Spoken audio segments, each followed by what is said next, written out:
Phoenix Mayor Greg Stanton Gage Skidmore in a sharply worded op-ed in the Washington Post. Phoenix Democratic Mayor Greg Stanton repeated his request for President Trump to delay a campaign rally at the Phoenix Convention Center planned for Tuesday night. Stanton's op-ed, published Monday afternoon online and Tuesday morning in print, reads in part, "America is hurting. And it is hurting largely because Trump has doused racial tensions with gasoline. With his planned visit to Phoenix on Tuesday, I fear the president may be looking to light a match." Stanton referred in his op to the deadly violence that took place at a white supremacist march in Charlottesville, Virginia, on August 12. After the march, President Trump blamed the violence on many sides, refusing to specifically condemn white supremacists and neo-Nazis. Trump initially walked back that statement, calling out the KKK, neo-Nazis, white supremacists, and other hate groups as repugnant, but he then doubled down on his first sentiment, saying there were very fine people on both sides at the march. Stanton took to Twitter in the following days to request that the president delay his rally in Arizona. "It is my hope that more sound judgment prevails and that Trump delays his visit," he wrote.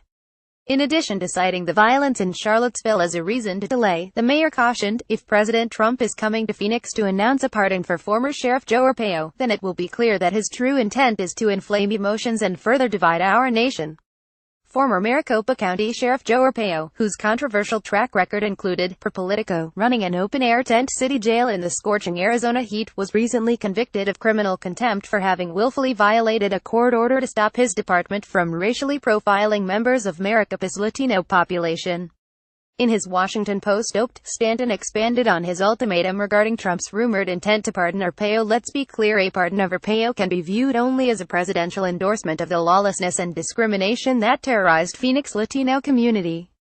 Choosing to announce it in Phoenix, especially in the wake of Charlottesville, would add insult to very serious injury and would reveal that the president's true intent is to further divide our nation." After describing how Latino residents of Maricopa lived in fear of the policies Arpaio practiced, Stanton continued, "Even before his trial and conviction, voters grew tired of Arpaio's brand of racism and blatant violation of the law. Last year, in an overwhelmingly Republican county, Arpaio lost by nearly 10 points. Although local Republicans helped defeat Arpaio, the white nationalists, neo-Nazis and other racists who shamed our country this month in Charlottesville would surely cheer a presidential pardon. Indeed, there's reason to believe local residents aren't pleased with the president either. Trump only narrowly won Arizona's electoral votes in 2016, and his approval ratings, while higher in Arizona than nationally, are still below 50% in the state. Most recently, Arizona Sen.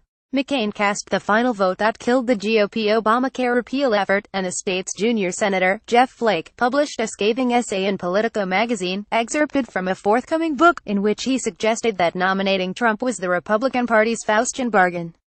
McCain, Flake, and the state's Republican governor, Doug Ducey, all plan to skip the rally tonight. Meanwhile, the Arizona Republic reported that a number of anti-Trump demonstrations are planned for Tuesday night outside the rally.